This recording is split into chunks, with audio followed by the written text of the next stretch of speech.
India versus New Zealand నిన్న మొదటి T20 match జరిగింది.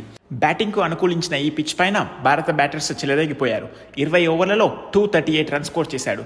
మరి న్యూజిలాండ్ విషయానికి వస్తే మాత్రం మన భారత బౌలర్లు అద్భుతంగా కట్టడి చేశారు వాళ్ళని. 20 ఓవర్స్లో కేవలం 190 రన్స్కే పరిమితం చేశారు మన బౌలర్లు. అభిషేక్ శర్మ మొదటి బాల్ నుంచి విరుచుకుపడి ఆడాడు న్యూజిలాండ్ బౌలర్ల పైన. అండ్ అతను 35 బాల్స్లోనే 84 రన్స్ స్కోర్ చేశాడు. అతని స్ట్రైక్ రేట్ చూస్తే 240 అండ్ అతని సిక్సెస్ చూస్తే 8 సిక్సర్లు బాదాడు నిన్నటి మ్యాచ్లో. అండ్ సూర్యకుమార్ యాదవ్కి ఒక మంచి అవకాశం దొరికింది నిన్న. మొదటిగా వికెట్స్ పడ్డాయి అండ్ సూర్యకుమార్ యాదవ్ నెంబర్ 4లో బ్యాటింగ్కి దిగాడు. అతను కూడా డీసెంట్ నాక్ ఆడాడు. ఫామ్లోకి వచ్చాడన్నట్టే కనిపిస్తుంది నిన్నటి ఇన్నింగ్స్ చూశాక. ఈ వీడియోలో నిన్నటి మ్యాచ్ గురించి మొత్తం మాట్లాడుకుందాం. ముందుగా మన ఛానల్ని మీరు ఇంకా సబ్స్క్రైబ్ చేసుకోకపోతే ఒక సబ్స్క్రైబ్ చేయండి. ఖచ్చితంగా వీడియోని లైక్ చేయండి. మీ అమూల్యమైన ఒపీనియన్ని కామెంట్ రూపంలో చెప్పండి. మీరు సబ్స్క్రైబ్ చేసుకోవడం ద్వారా నాకు ఇంకా మోటివేషన్ వస్తుంది ఇలాంటి వీడియోస్ మీకోసం మరెన్నో చేయాలని. మొదటగా బ్యాటింగ్కి దిగిన ఇండియా సంజు శాంసన్ అండ్ అభిషేక్ శర్మ ఓపెనింగ్గా వచ్చారు. అండ్ అభిషేక్ శర్మ అద్భుతంగా ఆడాడు. కానీ సంజు శాంసన్ని చూసుకుంటే మాత్రం అతను చాలా త్వరగా అవుట్ అయిపోయాడు. అలాగే నెంబర్ 3లో వచ్చిన ఇషాన్ కిషన్ కూడా ఫాస్ట్గా అవుట్ అయిపోయాడు. కానీ అభిషేక్ శర్మ ఇన్నింగ్స్ చూసుకుంటే మాత్రం మాస్టర్ క్లాస్. ఫస్ట్ బాల్ నుంచి చాలా అద్భుతంగా ఆడుతూ స్ట్రైక్ని బాగా రొటేట్ చేస్తూ కేవలం 35 బాల్స్లోనే 84 రన్స్ కొట్టాడు. ఒక దశలో ఖచ్చితంగా సెంచరీ చేసేలాగే కనిపించాడు. కానీ అతడు అవుట్ అయిపోయాడు 84 రన్స్ దగ్గర. మనకెప్పుడైనా టీ20 మ్యాచ్లో కావాల్సింది ఇదే. మొదటి ఇద్దరు ఓపెనర్స్లో ఖచ్చితంగా ఒకరు 15-16 ఓవర్ వరకు ఉంటే ఖచ్చితంగా మ్యాచ్ని మన వైపు తిప్పేయగలరు. అలాగే జరిగింది నిన్న కూడా.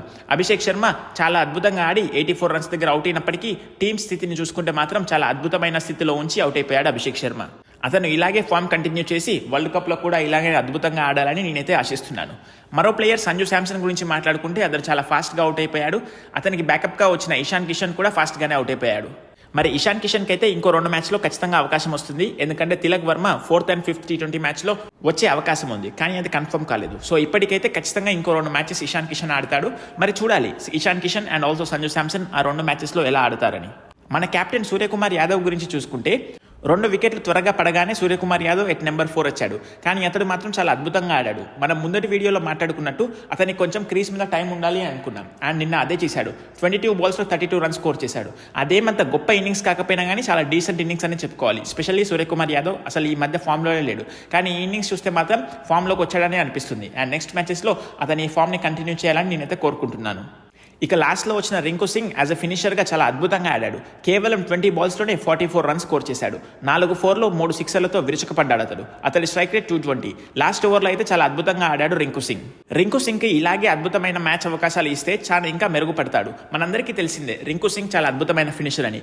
కానీ అతనికి చాలా రోజులుగా మ్యాచ్ టైం దొరకట్లేదు. ఇప్పుడు చూస్తే మాత్రం మంచి మ్యాచ్ టైం దొరికింది అతనికి. అండ్ రాగానే 20 బాల్స్లో 44 రన్స్ స్కోర్ చేశాడు. ఇంకో 4 మ్యాచ్ల్లో కూడా ఖచ్చితంగా రింకు సింగ్ ఆడతాడు. మంచి ఫామ్ని ఇలాగే కంటిన్యూ చేయాలని నేనైతే ఆశిస్తున్నాను. అండ్ ఫినిషర్గా వచ్చి పెద్ద పెద్ద సిక్సర్లు కొట్టి టీమిండియాకు మంచి స్కోర్ని ఇవ్వాలని ఆశిస్తున్నాను. ఇక న్యూజిలాండ్ బౌలర్ల గురించి చూసుకుంటే మాత్రం అందరూ తేలిపోయారు ఎక్సెప్ట్ జాకబ్ డఫీ. ఇతను మాత్రం అద్భుతంగా ఆడాడు. ఇతన్ని బేస్ ప్రైస్కే కొనుక్కుంది ఆర్సీబీ. అతన్ని చూస్తే మాత్రం అందరూ మిగతా బౌలర్లు 20 ఓవర్స్లో 238 రన్స్ ఇస్తే ఇతను మాత్రం 4 ఓవర్స్లో కేవలం 27 రన్స్ ఇచ్చి 2 కీలకమైన వికెట్స్ తీసుకున్నాడు. అది కూడా ఇషాన్ కిషన్ది, హార్దిక్ పాండ్యాది. ఆర్సీబీ అయితే చాలా మంచి డీల్ని కైవసం చేసుకుందని చెప్పుకోవచ్చు. మరి నెక్స్ట్ మ్యాచెస్లో జాకబ్ డఫీని ఎలా ఆడతారన్నది ఆసక్తికరం మన టీమిండియా బ్యాట్స్మెన్స్. ఓవరాల్గా చూసుకుంటే టీమిండియా 238 రన్స్ స్కోర్ చేసింది. ఆ స్కోర్ చూడగానే ఏ జట్టు కూడా గెలవలేమని ముందే అనుకుంటుంది. అలాగే న్యూజిలాండ్ బ్యాట్స్మెన్స్ కూడా మొదటగా చాలా తడబడ్డారు. మొదటగా 3 వికెట్లు ఈజీగానే పడిపోయాయి. అండ్ ఆ తర్వాత వచ్చాడు గ్లెన్ ఫిలిప్స్. గ్లెన్ ఫిలిప్స్ మాత్రం అద్భుతంగా ఆడాడు. కేవలం 40 బాల్స్లో 78 రన్స్ స్కోర్ చేశాడు. 6 సిక్సెస్ అండ్ 4 ఫోర్స్తో అద్భుతంగా ఆడాడు. అతని స్ట్రైక్ రేట్ చూసుకుంటే మాత్రం 195 రన్స్. అతనితో పాటు మార్క్ చాప్మెన్ కలిసి అద్భుతమైన పార్ట్నర్షిప్ చేశారు. అసలు న్యూజిలాండ్ టీం చేజ్లోనే లేదు. అలాంటిది చేజ్లోకి బ్యాక్ తీసుకొని వచ్చారు Glenn Phillips and mark Chapman. అద్భుతంగా ఆడిన వాళ్ళు అక్షర్ పటేల్ బౌలింగ్లో గ్లెన్ ఫిలిప్స్ అవుట్ అయ్యాడు. ఆ తర్వాత వరుణ్ చక్రవర్తి బౌలింగ్లో మార్క్ చాప్మెన్ అవుట్ అయిపోయారు. దాంతో భారత విజయం ఖాయమైపోయిందని చెప్పుకోవచ్చు. అప్పటికే ఓడిఐ సిరీస్లో ఎంతో అద్భుతంగా ఆడిన డారెల్ మిచెల్ని ఈ సిరీస్లో మాత్రం నెంబర్ 6 పంపించారు. కానీ నిజం చెప్పాలంటే నెంబర్ 6 అతడు వచ్చే టైంకే న్యూజిలాండ్ ఆల్మోస్ట్ ఓడిపోయింది కూడా. డారెల్ మిచెల్ని అప్ ద పొజిషన్ పంపిస్తే చాలా బాగుంటుందని నా అభిప్రాయం. ఇక మన బౌలింగ్ విషయాన్ని చూసుకుంటే మాత్రం హర్షదీప్ సింగ్ చాలా అద్భుతంగా బౌలింగ్ చేశాడు. మన టీం 190 రన్స్ సమర్పించినప్పటికీ అతడు మాత్రం కేవలం 31 రన్స్ మాత్రమే ఇచ్చాడు. అండ్ ఆల్సో 1 వికెట్ కూడా తీసేశాడు. అది కూడా డెవాన్ కాన్వేది ఓపెనింగ్లోనే. చాలా రోజుల తర్వాత మళ్ళీ టీంలోకి వచ్చిన జస్ప్రీత్ బుమ్రా 3 ఓవర్లలో 29 రన్స్ ఇచ్చాడు. అతనికి న్యూ బాల్ ఇవ్వలేదు సూర్యకుమార్ యాదవ్, హర్షదీప్ సింగ్ అండ్ హార్దిక్ పాండ్యాకి ఇచ్చారు న్యూ బాల్. జస్ప్రీత్ బుమ్రా 3 ఓవర్లలో 29 రన్స్ చూశాడు. మనందరికీ తెలిసిన విషయమే, చాలా రోజుల తర్వాత టీంలోకి వస్తే కొంచెం తడబాటు పడతారు ఏ బ్యాట్స్మెన్స్ అయినా ఏ బౌలర్స్ అయినా. అలాగే జరిగింది జస్ప్రీత్ బుమ్రా కూడా. ఈ మ్యాచెస్ ఆడడం వల్ల అతనికి ఇంకా మ్యాచ్ టైం దొరికి నెక్స్ట్ మ్యాచెస్లో ఇంకా అద్భుతంగా ఆడతాడు అతడు. ఇక మన మెయిన్ స్పిన్నర్ వరుణ్ చక్రవర్తి గురించి మాట్లాడుకుంటే 4 ఓవర్స్లో 2 మంచి వికెట్స్ తీశాడు అతడు. కానీ ఇక్కడ మనం మాట్లాడుకోవాల్సింది అక్షర్ పటేల్ గురించి. అక్షర్ పటేల్ కేవలం 3.3 ఓవర్లు వేసి 42 రన్స్ ఇచ్చాడు.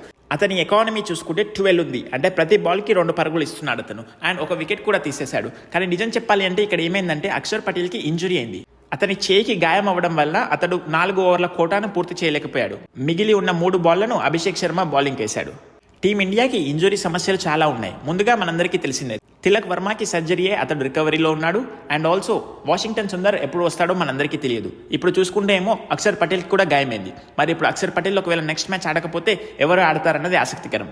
మరి టీంలోకి ఎవరినైనా తీసుకొస్తారా, లేకపోతే అదే స్క్వాడ్తో కంటిన్యూ చేసి ఉన్న వాళ్ళతోటే ఆడిపిస్తారా అన్నది చూడాలి. మరి అభిషేక్ శర్మ ఆడిన ఇన్నింగ్స్ వల్ల న్యూజిలాండ్ జట్టు సగం ఓడిపోయింది ఆల్రెడీ, అండ్ మిగతా సగం మన బౌలర్లు పూర్తి చేశారు. అభిషేక్ శర్మ అయితే చాలా అద్భుతంగా ఆడాడు. అండ్ అతను ఇలాగే ఆడడం ద్వారా మిగతా బ్యాట్స్మెన్కి చాలా ఫ్రీ టైం దొరుకుతుంది. వాళ్ళు కూడా వాళ్ళ టైం తీసుకుని ఆడే అవకాశం దొరుకుతుంది అభిషేక్ శర్మ వల్ల. అండ్ అభిషేక్ శర్మ ఈ ఇన్నింగ్స్తో మ్యాన్ ఆఫ్ ది మ్యాచ్ కూడా సంపాదించుకున్నాడు. మన టీమిండియా యొక్క ఫీల్డర్లు ఖచ్చితంగా ఫీల్డింగ్లో మెరుగుపడాల్సిన అవసరం ఉంది. మనం ఓడిఐస్లో కూడా చూసాం, చాలా వరకు క్యాచెస్ డ్రాప్ చేశారు అండ్ బౌండరీస్ దగ్గర మిస్ ఫీల్డ్ కూడా చేశారు. నిన్నటి మ్యాచ్లో కూడా చూసుకుంటే ఇషాన్ కిషన్ క్యాచ్ మిస్ చేశాడు, రింకు సింగ్ కూడా క్యాచెస్ మిస్ చేశాడు.